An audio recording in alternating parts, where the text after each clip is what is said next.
from. So obviously I'm listening to them. I went back and learned that you had touched all this music that I love. Tyrese comes out.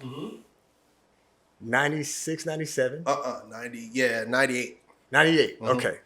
Well, the Coke commercial was right before that, right? Yeah. Okay.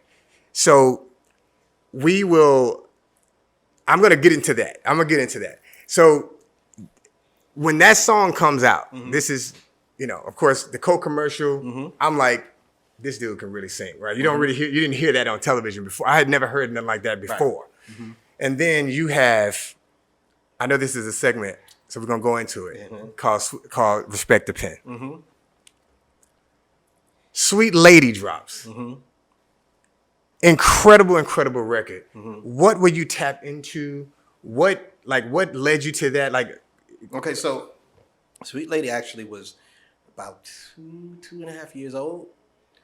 So, okay, let me take you back. So, my little brother, Jonte Austin, was signed to RCA. Shout out to Jonte. And so I was working with him. Kenny Ortiz, Skip Miller were the executives that signed Jonte. And so they got fired.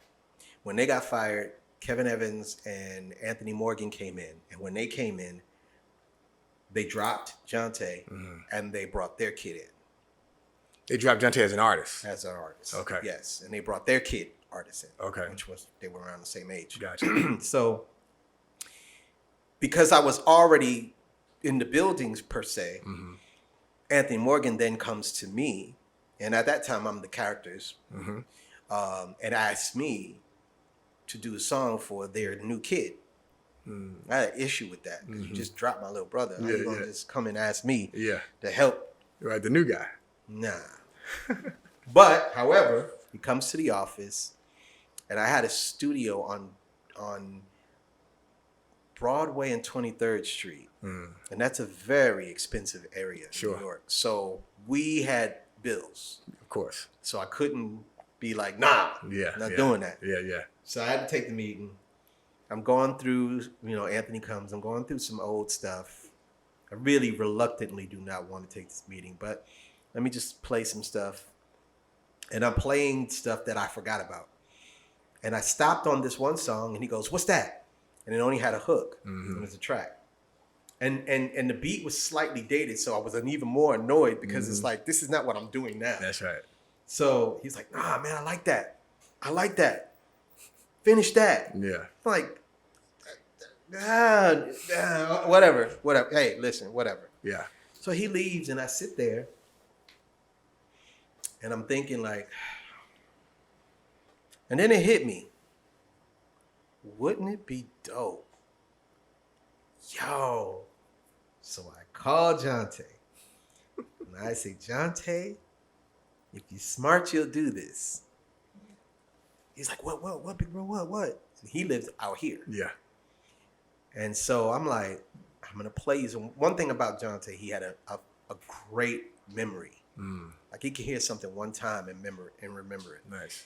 And he was 15 around that time. Wow. So, 15 or 15.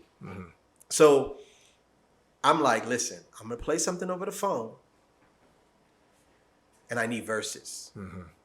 Because the song was the hook in the track. So I said, but Jonte, listen, I need a conversation. And I when I say this, I have to say it this way. The homie was big at that time. Yeah. The homie. I have to say the homie. Okay. And Jonte loved the homie.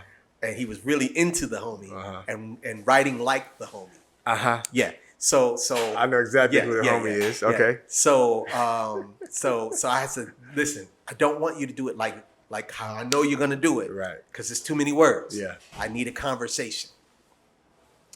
So I played it over the phone for him. He heard it. Remember, he has a good memory. He hangs up, calls him back a few minutes later with some verses, and he's singing it over the phone. I'm like, oh no, it's too many words. Too wordy. Too many words. Too wordy. Way too wordy. It's like, and it sounds like a song. I don't want it to sound like a song. I want it to sound like a conversation. Yeah. So he hangs up, he calls me back again, No, it sounds like a song. I can tell this is a song. Yeah. I go get something to eat, come back. He calls again. And when he calls me this time, then it was, now look, any other day I would play it cool, but I can't now because I want you. Nice. You see, I'm hooked on how you flex your style, and I want to talk for a little while. I ain't never really seen your type, but I must admit that I kind of like. So what? maybe if you had a time, we could talk about. Is he talking it like that, or he's just kind of he's singing it like that? Got you the lyrics. When he gave me the lyrics, that's how I knew it was right because I can take the exact same lyrics and put the magic to it, add nothing to it, and talk it out in a conversation like I just did. That's right. That's how I knew it was perfect. Wow. So he hung up. I sang the demo. Rest is history. And the story that I wanted was blow your replacement up. Man, he blew his replacement up. So, ironically, Tyrese has his biggest record is from his replacement artist. You know what I mean? Like, so it's a great story. That's crazy. That's one of my favorite stories, actually. Wow. That now. This is what I love about this show. Like I'm learning so many little behind the scenes. This is to me. This is the magic right here. Can we talk?